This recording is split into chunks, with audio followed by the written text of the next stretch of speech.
घाट खाली करते जाए भाई साहब।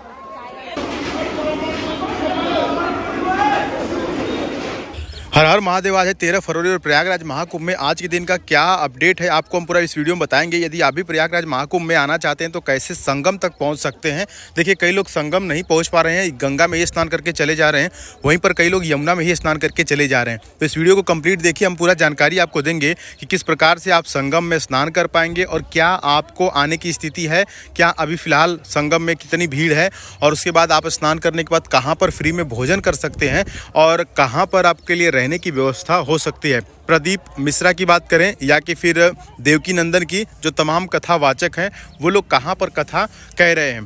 तो चलिए लेकर के चलते हैं आपको संगम घाट की तरफ, और फिलहाल अभी हम लोग उसी तरफ चल रहे हैं। और आप देख सकते हैं कि यहाँ पर तमाम जो लोग हैं वो संगम से स्नान करके आ रहे हैं। फिलहाल अभी हम ऐरावत द्वार पर हैं। आप देख सकते हैं ऐरावत द्वार यहाँ पर बनाया गया है। ऐरावत का मतलब हाथी होता है, और आप देख सकते हैं कि सूंड बनाया गया है। यहाँ पर तमाम लोग अब ऐरावत द्वार से चलेंगे संगम द्वार की तरफ, और संगम द्वार से सीधे हम लोग चलेंगे संगम घाट की तरफ। आपको बता दें कि प्रयागराज महाकुंभ में कल के दिन जो स्थिति थी, बहुत ही ज़्यादा भीड़ थी, और कल 12 तारीख था और उसके बाद माघी पूर्णिमा का स्नान भी था। आपको बता दें कि इतनी महंगाई कल इतना लूटा गया लोगों को कि एक व्यक्ति जो है कि दिनेश नाम का, उनसे 1 घंटे का होटल में 5,000 रुपया लिया गया। एक कमरे का 1 घंटे का चार्ज 5,000 रुपया उनसे लिया गया। तो कुछ इस प्रकार से वहाँ पर लोगों को लूटा जा रहा है। 18% GST भी जोड़ा गया साथ ही साथ। और आपको बता दें कि देखिए जो लोग भी यहाँ पर प्रयागराज महाकुंभ में स्नान करने आ रहे हैं, अगर गंगा जल लेके जाना है आपको घर पे, तो आप घर से कोई डब्बा लेकर के आइए, नहीं तो आपको एक डब्बा 150 से 200 रुपये 250 रुपये तक का मिल रहा है। तो आपको क्या करना है कि प्रयागराज महाकुंभ में आते समय घर से डब्बा लेकर के आना है, नहीं तो आपका 150 से 200 रुपया एक्स्ट्रा खर्च होगा उस डब्बे के लिए। जिस डब्बे जो डब्बा का मार्केट वैल्यू 20 से 30 रुपया है, उसको आपको 150 से 200 रुपया दे करके लेना पड़ेगा। ठीक है, तो फिलहाल चलिए हम लोग आगे चल रहे हैं। ये देखिए दिव्य भव्य सुरक्षित महाकुंभ का मैप है। वीडियो पॉज करके वहाँ पर मैप का फ़ोटो ले सकते हैं। हालांकि यदि आप पहले कभी नहीं गए हैं तो मैप से आपको कुछ नहीं समझ में आएगा। वहाँ पर आपको बता दें कि प्रयागराज महाकुंभ में जाने के लिए यदि आप झूसी साइड से जाते हैं तो आपको पीपा पुल पार करके गंगा उस पार जाना पड़ेगा, और यदि आप प्रयागराज रामबाग से आते हैं तो आप आसानी से वहाँ पर पहुँच जाएंगे। देखिए प्रयागराज महाकुंभ में अभी भी हम बात करें कि अपने साधन से आने लायक है कि नहीं है, तो देखिए अभी भी भीड़ बरकरार है। तो आपको यदि प्रयागराज महाकुंभ में आना है तो आप कोशिश करें कि ट्रेन से आएँ। सबसे बढ़िया जो साधन है वो रेलवे का है, ट्रेन से आएंगे। और ट्रेन से सबसे नज़दीकी रेलवे स्टेशन जो है वो प्रयागराज जो है कि झूसी वाला रेलवे स्टेशन है, और उसके बाद दूसरे नंबर पर प्रयागराज रामबाग, और तीसरे नंबर पर प्रयागराज जंक्शन। तो आपके रूट पे यदि झूसी का रेलवे स्टेशन पड़ता है तो आप झूसी उतर करके आराम से आ सकते हैं। देखिए यदि हम दूरी की बात करें तो प्रयागराज जो है कि यहाँ पर जो कुंभ वाला स्थान है वो झूसी से करीब 2.5 किलोमीटर दूर है, और वहीं प्रयागराज रामबाग रेलवे स्टेशन से 3 से 4 किलोमीटर दूर है, और वहीं प्रयागराज जंक्शन से 6 किलोमीटर दूर है। तो आप देख लीजिए आपके लिए कौन सा नज़दीक पड़ता है, आप उसी हिसाब से आएँ। हम तो यही कहेंगे कि अगर झूसी रेलवे स्टेशन से आएंगे तो आपको कम पैदल चलना पड़ेगा। फिलहाल देखिए जनता आगे कितना ज़्यादा है, और आज के दिन का यह अपडेट है 13 फरवरी का। आप देख रहे हैं यहाँ पर देखिए ये लोग धागा बांध करके एक सर्कल बना रहे हैं, उसी में और ये लोग चल रहे हैं ताकि कोई खो ना जाए। हम यह भी आपसे कहेंगे कि यदि आप प्रयागराज महाकुंभ में आते हैं और आपके साथ कोई छोटा बच्चा, बुजुर्ग है या महिलाएं हैं और या कम पढ़े लिखे हैं, तो आप क्या करिए, किसी कागज़ पे अपना नाम, मोबाइल नंबर, एड्रेस लिख करके उनके पॉकेट या पर्स में डाल दीजिए, ताकि बाई द वे वो कहीं पे खो जाते हैं तो इज़िली उनको पुलिस के द्वारा या किसी भी व्यक्ति के द्वारा फ़ोन करके आपसे कांटेक्ट करके आप तक उनको पहुंचा दिया जाएगा। तो ये चीज़ आप ज़रूर ध्यान दीजिएगा। देखिए महाकुंभ से गंगा जल ले जाने के साथ साथ आप महाकुंभ की मिट्टी भी लेकर के जा सकते हैं। उस मिट्टी का घर में छिड़काव कर सकते हैं, या पर जहाँ पर गंगा जल रखेंगे वहीं पर उस मिट्टी को भी रखेंगे तो घर शुद्ध रहेगा, और बहुत ज़्यादा मान्यता है।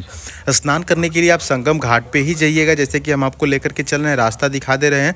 संगम घाट का अपना अलग महत्व है, और वहाँ पर हो ये रहा है कि बैरिकेटिंग किया गया है, तो कई लोग गंगा पर ही स्नान कर ले रहे हैं और कई लोग यमुना पर ही स्नान कर ले रहे हैं संगम समझ के।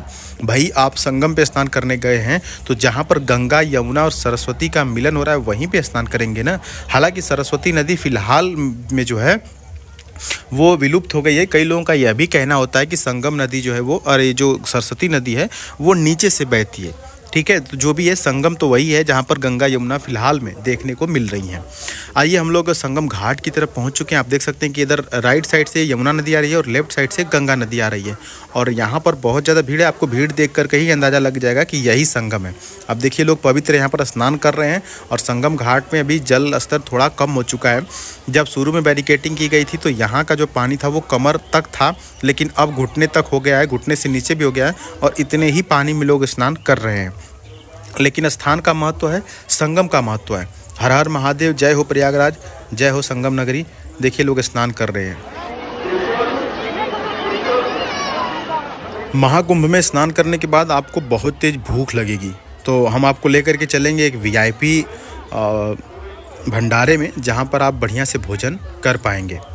चलिए ये देखिए नज़ारा। इधर साइड जो है ये लोग गंगा के किनारे स्नान कर रहे हैं और स्नान करने के बाद देखिए पीपा पुल के माध्यम से आपको प्रयागराज में जो है कि उस पार चले जाना है गंगा पुल के, और उस पार जो है कि सेक्टर नंबर 17, 18, 19, 20 और 21 और 22 है। इन्हीं सेक्टरों में तमाम साधु संत रह रहे हैं, तमाम नागा साधु रह रहे हैं और तमाम कथा और भंडारा इन्हीं सेक्टरों में हो रही है। स्नान करने के बाद आपको पीपा पुल के माध्यम से उस पार चले जाना है और जो भी साधु संत मिलेंगे आप उनसे आशीर्वाद ले सकते हैं, पैर छू सकते हैं, हो सके तो दान पुण्य भी आप कर सकते हैं। यहाँ पर देखिए गंगा जी की धारा कितनी तेज चल रही है और ये जो लोग भी स्नान कर रहे हैं ये गंगा किनारे कर रहे हैं। आपको ये चीज़ देख करके समझ में आ जाएगी, जितने पीपा पुल बनाए गए हैं सभी गंगा के ऊपर ही बनाए गए हैं। तो जहाँ पर पीपा पुल दिखाई देगा आप समझ जाएंगे कि गंगा है।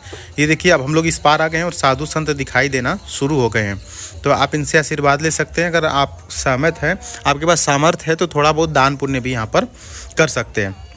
और गंगा में स्नान करने के बाद देखिए वहाँ पर दर्शन करने की अगर बात करें तो वहाँ पर दर्शन के नाम पर सबसे जो प्रसिद्ध मंदिर है वो बड़े हनुमान जी का है, जो उनको लेटे हुए हनुमान जी के नाम से भी लोग जानते हैं।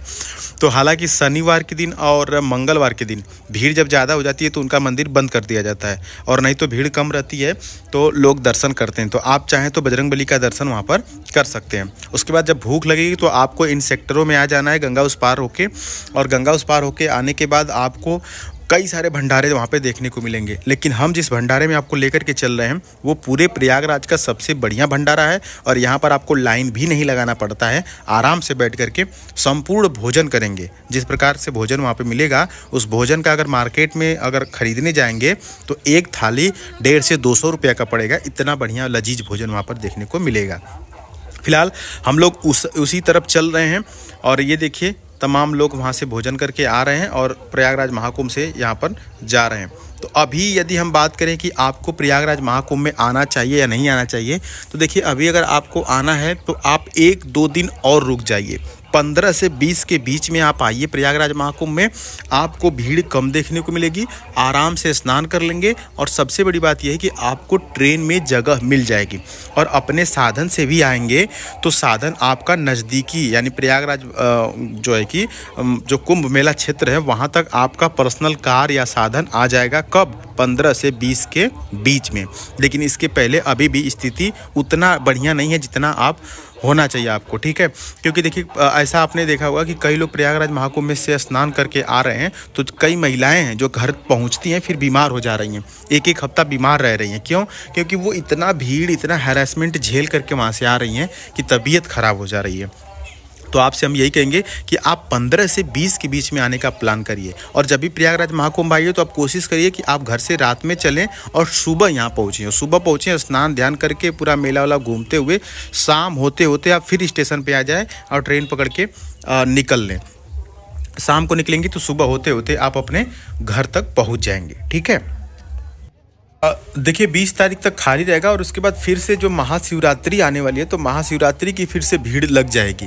तो वही इसीलिए मैंने बताया कि 15 से 20 के बीच में आप आ सकते हैं। और यह बात करें कि अगर आप बनारस मतलब चाहें कि प्रयागराज महाकुंभ स्नान करने के बाद चले बनारस बाबा विश्वनाथ का दर्शन करें, मत आइएगा। सीधे सीधे हम बोल रहे हैं कि मत आइएगा। इस महीने भर पूरा खाली नहीं रहने वाला है क्योंकि तमाम जो साधु संत हैं वहाँ से सीधे बनारस की तरफ पहुँच रहे हैं। तो बनारस बिल्कुल मत आइएगा। कई लोग खो जा रहे हैं और कई लोग, अब हम कह नहीं सकते क्या हो जा रहे हैं, मतलब वो शब्द इस्तेमाल नहीं कर सकते हम यहाँ पर, लेकिन ये समझिए कि हाथ धोना पड़ जा रहा है, ठीक है। समझिएगा। और अब देखिए हम लोग पहुंच चुके हैं लगभग सेक्टर नंबर 21 पे और आगे की तरफ चल रहे हैं। ये देखिए सामने जो ब्रिज दिखाई दे रहा है झूसी वाला ब्रिज है और यहाँ पर आपको लजीज भंडारा यानी कि VIP भंडारा जिसको हम कहते हैं वो मिलेगा।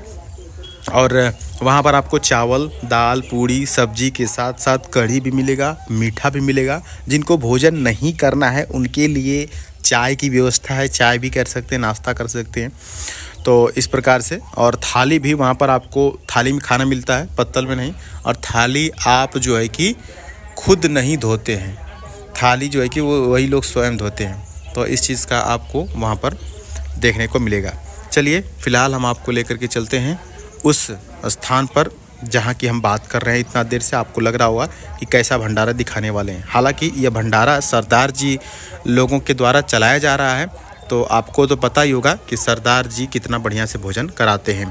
फिलहाल प्रयागराज महाकुंभ में जो है कि आज की स्थिति आप देख रहे हैं 13 जनवरी लाइव। और प्रयागराज महाकुंभ के नाम पर लोगों को किस प्रकार से लूटा जा रहा है यह चीज़ भी हमने आपको बताया। फिलहाल ये देखिए भंडारा है जिसका हम बात कर रहे थे, ये सेक्टर नंबर 22 में है। तो आप स्नान आदि करने के बाद सेक्टर नंबर 22 में आ जाइएगा और यहाँ पर बैठा करके देखिए आराम से भोजन कराया जा रहा है थाली में। तो ये आपको मज़ा मिलेगा। और थाली आप देख सकते हैं कितने लोग यहाँ पर इत्मीनान से भोजन कर रहे हैं। यहाँ एक साथ कम से कम 500 से 1000 लोग भोजन कर सकते हैं और खिलाने वाले भी लोग कई लोग हैं। तो उम्मीद करते हैं दोस्तों कि आपको यह वीडियो जानकारी पसंद आई होगी। इस चैनल पर तो ज़रूर सब्सक्राइब कर लीजिएगा और एक बार हर हर महादेव का नारा कमेंट बॉक्स में लगा दीजिएगा। हर हर महादेव।